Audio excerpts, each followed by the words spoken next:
vieron toda la preparación, todos los anuncios que tuvimos del Elévate, de que estábamos hablando del juego final, ¿va? De los Vengadores. Ahí vimos al Capitán América, a Iron Man, al Spider-Man, ¿va? Vimos ahí a todos los Vengadores. Yo creo que todos aquí hemos visto a los Vengadores. Levanten la mano los que han visto a los Vengadores. Sí, todos aquí conocen a los Vengadores, los jóvenes. Yo creo que los jóvenes y los adolescentes, los adultos, si hay papás aquí todavía están ahí viendo.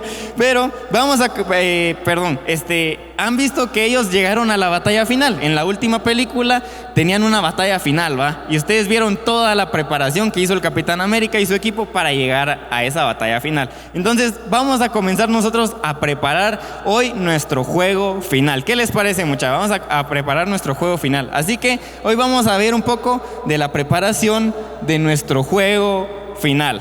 Va. ¿Se recuerdan, ustedes cuando el Capitán América o bien Steve Rogers estaba preparando, estaba analizando, estaba viendo cómo estaba todo el territorio en la batalla, cómo iba a ser, cómo iban a venir los enemigos y cómo iban a viajar en el tiempo? Me recuerdo yo en la película, ¿va? Entonces estaba preparando, tuvo una preparación previa. El primer punto del Capitán América, estaba preparando a su equipo, ¿va? Entonces él fue un líder visionario, un líder que vio futuro, y eso es lo que vamos a hablar el día de hoy. Es lo que nosotros debemos de ser, líderes del futuro. Y así es, así que yo quiero traerles un ejemplo de liderazgo que hay en la Biblia que me gustó un montón, y es de Nehemías. Nehemías, les voy a resumir un poco la vida de Nehemías, ¿va? Nehemías era el copero del rey. El copero, en ese entonces, era la persona que cuidaba al rey. Por ejemplo, estaba el guardaespaldas del rey, estaba el de la seguridad, el de la puerta del rey, el security, el de seguridad, y estaba el de seguridad personal. Estaba el guardaespaldas personal y estaba Nehemías, que por ejemplo, cuando le pasaban la comida, las copas, su bebida, su vino, su pepián, él lo probaba antes para ver si no estaba envenenado, si no le querían hacer daño a Nehemías, porque en ese entonces era muy común todo eso, ¿va? Entonces, digamos, Nehemías tenía la confianza del rey. Y resulta que un día llegó su hermano Hananí, dice que a comentarle de que el pueblo de Jerusalén estaba en ruinas, imagínense una ciudad destruida, todos tristes, ahí deprimidos. Entonces Nehemías, como era de Jerusalén, se puso triste. Ahí vemos que estaba triste y se puso triste porque quería ayudar a su pueblo, ¿verdad? Entonces vino Nehemías y se armó de valor y fue a pedirle permiso al rey Artajerjes. Nehemías era el copero del rey Artajerjes, ¿va? Entonces él vino y se armó de valor y fue a pedirle permiso al rey para viajar a Jerusalén, porque Nehemías se encontraba en ese entonces en una ciudad que se llamaba Susa. Solo para ponerles un ejemplo, la ciudad en la que estaba Nehemías estaba a más o menos 1600 kilómetros de Jerusalén. Si de aquí de Xelahuate hay más o menos 200 kilómetros, ¿va? Ya se imaginarán 1600. Y en ese entonces la movilidad de ellos, el transporte de ellos, era a caballo. Imagínense en ese entonces cómo se movían todos, ir en el lomo de un caballo, 1600 kilómetros. Si en carro nos hacemos como 2 horas o 3, ya va a ser a caballo, era más o menos 2 o 3 meses. Entonces Nehemías llegó a Jerusalén y empezó a cranear todo para levantar a la ciudad. Les voy a comentar un poco de cómo eran las ciudades en ese entonces. Estaban rodeadas por muros. Ustedes han visto en las películas de la historia, digamos, que está la ciudad y hay un muro que la defiende de los ataques enemigos, ¿va? Entonces así era la ciudad de Jerusalén, solo que estaba en ruinas. Entonces eso quería levantar Nehemías. Y entonces eso es lo interesante de Nehemías, de cómo empezó a reingeniar todo para levantar el muro. Y aquí quiero comenzar ya con el estudio del día de hoy. Comencemos hablando un poco de los muros. Dice de que los muros son construcciones de albañilería que sirven de barrera como barrera para delimitar un terreno o bien para formar un cercado, como les comentaba, ¿va? En ese entonces habían muchos ataques enemigos, llegaban todos los ejércitos a atacar y a destruir. Entonces, ¿qué hacían los pueblos? Defenderse con la protección de los muros, ¿va? Entonces los muros tenían ciertas entradas nada más para cuando llevaban las cosas y llevaban todas las cosas, ¿va? Entonces el tamaño y la consistencia de un edificio se basaba por todas sus dimensiones. Por ejemplo, aquí les puse un ejemplo de un muro. Solo imagínense, ¿va? Eran más grandes en ese entonces, 1.80 metros de ancho. O sea, nuestras casas, digamos, normalmente tienen 2 metros para arriba. Ahora, acuéstenlo. Digamos, sí es bastante ancho, ¿va? Para evitar que llegaran a atacar los enemigos. Tenían grandes dimensiones, los muros de en ese entonces. No como el muro, por ejemplo, que construyeron entre Estados Unidos y México, ¿va? Que hay cualquier persona, ya vieron, que se trepa puro el hombre araña y pasa, ¿va? Entonces, digamos, como les comentaba, los pueblos en el Antiguo Testamento eran protegidos por muros. Resulta que en Jerusalén, los muros fueron destruidos y la ciudad estaba rota, estaba destruida por lo mismo de que el pecado entró en la ciudad. Entonces Dios dejó que se destruyeran los muros. Entonces eso es lo que yo quiero hablar con ustedes el día de hoy. Vamos a suponer que nosotros somos el pueblo de Jerusalén y nosotros tenemos nuestro muro. Si nosotros dejamos que el pecado entre a nosotros, se va a destruir todo, tu muro, tu protección, se va a destruir si dejas de entrar al pecado. Y ahí es en donde quiero agarrar el ejemplo de Nehemías, porque Nehemías tuvo la ayuda de Dios para reingeniar, para reedificar esos muros, ¿va? Me están agarrando la onda, por más o menos cómo están los muros, ¿va? Y todo el rollo. Entonces, yo quiero agarrar un par de actitudes de Nehemías que tuvo para reedificar los muros. Platiquemos un poco del liderazgo. Vamos a hablar un poco del liderazgo. Un liderazgo bueno y fuerte. Un liderazgo bueno y fuerte es lo que necesita el mundo de hoy. Lo que necesitas vos, si estás el día de hoy aquí presente, es lo que vos necesitas ir a hacer allá afuera para que mires. O sea, si vos volteas a ver ahorita a todos lados, miras el gobierno, miras incluso en los vecindarios, incluso en las casas a veces está todo con una inestabilidad, hay corrupción, hay indecisión, y eso es lo peor que puede haber. Entonces nosotros como líderes tenemos el secreto de liderazgo que nos da la Biblia, y lo encontramos en la Biblia. La Biblia nos habla de un liderazgo bueno y sólido, y eso lo encontramos en Proverbios 28:2. Leamos juntos, ahí no les tapo ahí. Dice: cuando hay corrupción moral en una nación, su gobierno se desmorona fácilmente. En cambio, con líderes sabios y entendidos viene la estabilidad. La estabilidad es lo que mejor podemos encontrar en estos días, con tantos cambios, que han habido, con tanta conmoción, con todos los clavos que han habido. O sea, lo que mejor puedes encontrar ahora es la estabilidad. Pero aquí es donde quiero comenzar hoy, Si vos estás aquí el día de hoy, es porque vos sos parte de Lévate. ¿Dónde están los jóvenes que son de Lévate? Un aplauso, para Dios. Los jóvenes que son de Lévate, un aplauso para Dios. Ahí está. Yo sé que aquí, si vos estás aquí, es porque vos tenés un liderazgo, porque vos sos un joven de Lévate. Y hoy vamos a hablar de cómo adquirir un liderazgo bueno y firme a través de los principios de Lévate. Y yo le puse como título: Principios de liderazgo, Lévate. Vamos a hablar los principios que tenemos que fundamentar nosotros en nuestra vida como líderes en todos lados, ¿va? Entonces vamos con el primero. Dice: nada sucede hasta que alguien proporcione liderazgo. Vamos al primero, por favor. Ahí está. Dice: nada sucede hasta que alguien proporcione liderazgo. Cuando todo está desmoronado, aparecen los líderes, ¿va? Es una ley de vida, por decirlo así. Había un hombre antes, en estos últimos años, últimas décadas de años, que se llamaba Ray Kroc. ¿Alguien conoce a Ray Kroc? Más o menos, ahorita me lo van a ubicar. Ahí podrán ver en la imagen quién es Ray Kroc. Y dijo: quiero dar comida rápida. Este señor dijo una vez: quiero dar comida rápida a un buen precio y que me la den rápido. Ya dije rápido.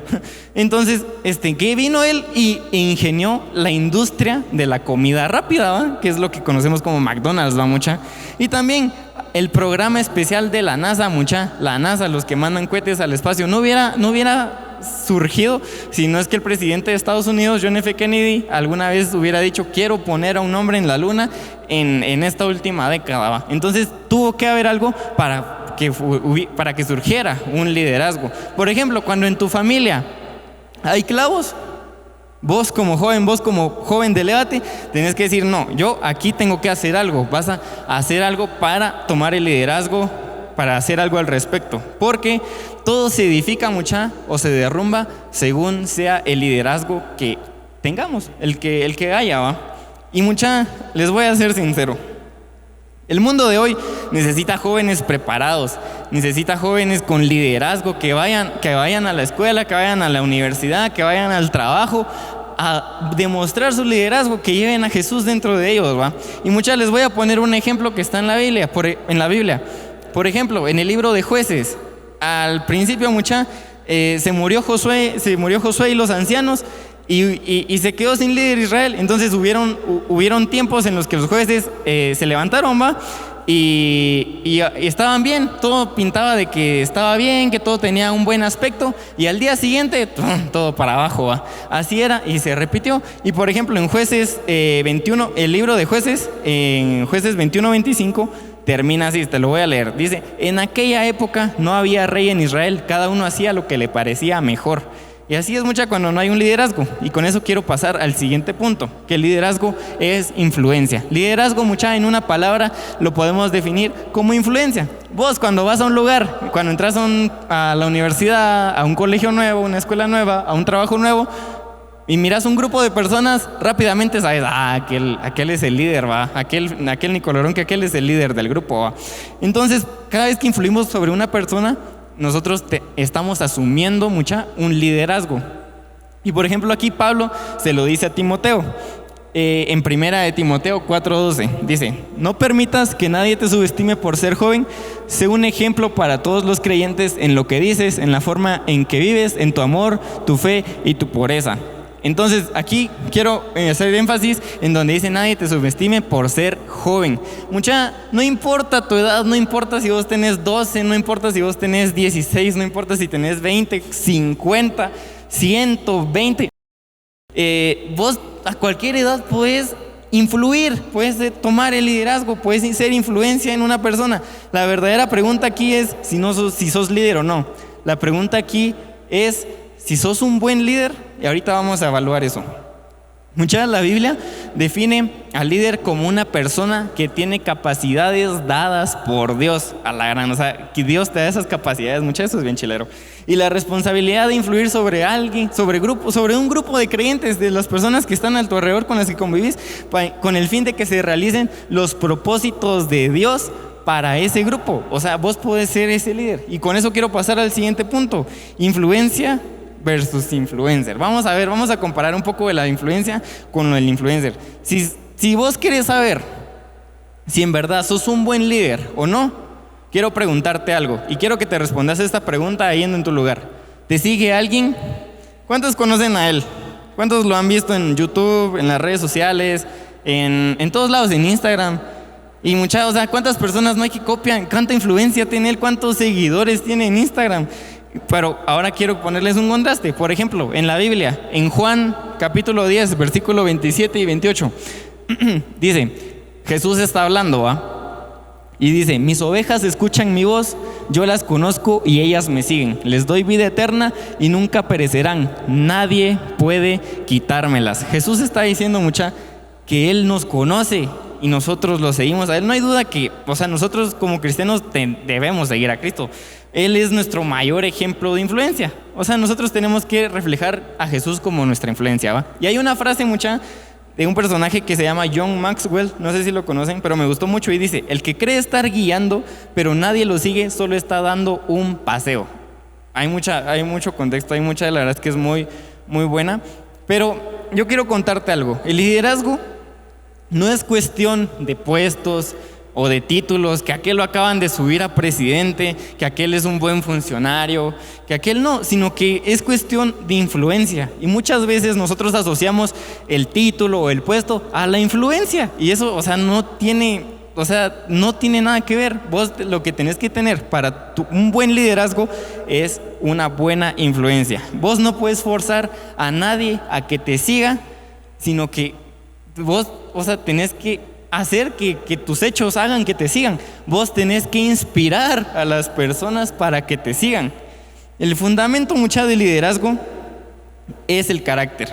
Este es el cuarto punto. El fundamento del liderazgo es el carácter, Lo que necesitamos nosotros como líderes es carácter, con credibilidad y con la certeza de que somos líderes y con la influencia que nosotros tenemos. Por ejemplo, el carácter es lo que realmente somos. Y hay un personaje que se llama Dwight L. Moody, ahí está, ahí lo podrán ver. No es Santa Claus para los que tenían la duda, pero él tiene una frase bien chilera, mucha, y me gustó mucho, que dice: el carácter es lo que somos en medio de la oscuridad cuando nadie nos está mirando. Tu carácter es lo que vos reflejas en tu casa cuando estás solito. Así te lo resumo. Ahora yo te quiero preguntar, ya voy terminando. Quiero que te respondas esta pregunta. ¿Se puede aprender a ser líder? Respóndete la voz ahí en tu lugar. ¿Qué decís? ¿Se puede aprender a ser líder?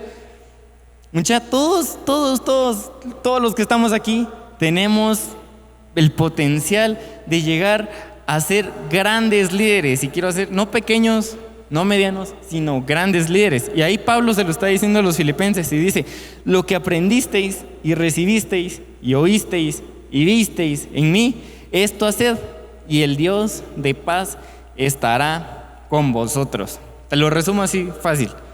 Pablo les está diciendo: los líderes no nacen, se hacen.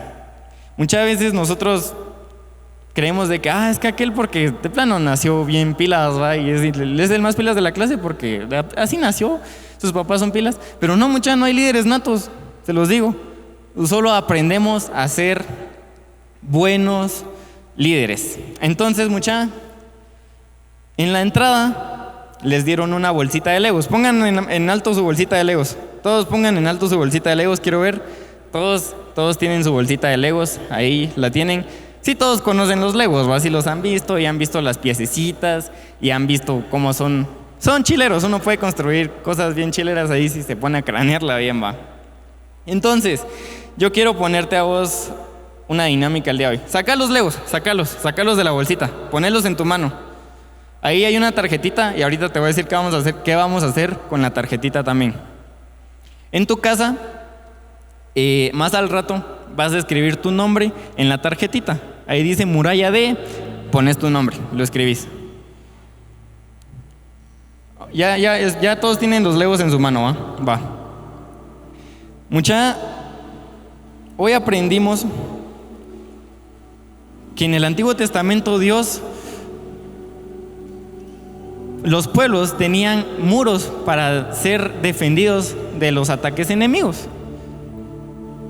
Actualmente, esos muros son la presencia de Dios. Vos sos la ciudad. Vos decidís cuál es tu muro, cómo vas a construir tu muro. Y por eso quiero que agarres, hoy vamos a formar nuestra muralla. Ahí tenés las piezas de Lego. Vos las mirás muy pequeñas, pero no son pequeñas. Hoy vamos a hacer algo grande con esas piezas de Lego. Así que quiero que agarres el primer Lego y ese va a ser tu base, el cimiento de tu muralla, de tu muro. Y ese Lego va a representar a Dios. Así que toma en tu mano el Lego y ponelo. Es Dios. Vas a agarrar el segundo Lego, lo vas a poner encima y va a representar tu familia. Tu familia siempre va a estar para apoyarte, tus papás. Y si tenés hermanos también, entre hermanos apóyense. Tu familia es el segundo Lego de tu muralla. Vamos al tercer Lego. Tu tercer Lego es tu ministerio, tu iglesia, lo que vos, donde servís, el área en donde sirvas a Dios. Muy importante también es el Lego. Quiero que agarres el cuarto Lego y ese Lego van a representar tus estudios. Muchas veces nosotros tenemos metas, queremos ganar el grado, queremos tener buenas notas. ¿Y cómo lo vamos a lograr? Con los cimientos anteriores también. Hay algunas bolsitas que tienen 5 Legos, así que vamos a formar 5 Legos. La muralla de 5. El último Lego, el que va hasta arriba, son tus proyectos personales. ¿A dónde querés llegar? ¿Querés viajar por el mundo? ¿Querés emprender algo? Ese es el Lego. Es tu muralla. Pero nunca olvidando los 4 de abajo. y mucho menos el primero, que es el cimiento de toda tu muralla. Nosotros como jóvenes, muchas veces dejamos que lo malo nos venga a influir, nos venga a poner una influencia. Y no tiene que ser así. Yo te explicaba por qué se derrumbó la ciudad de Jerusalén. Ahora vos representás a la ciudad de Jerusalén. Ese muro, esa muralla del ego que tenés ahorita en tus manos, tal vez sea pequeña, pero representa algo grande. Representa la protección de Dios, representa su amor, su misericordia, su protección a vos. Vos sos muy preciado para Él. La barrera, el muro, está formado por los ángeles que Él te pone. Quiero que te pongas de pie y agarres tu muralla, agarres tu muro de 5 legos un rato y te pongas a pensar qué tantas prioridades le has puesto a ese muro, tomando en cuenta tu cimiento, el segundo, el tercero, Dios, tu familia, tu ministerio, tus estudios. Y si tenés más legos, puedes seguir la muralla, pero esos son los cimientos principales.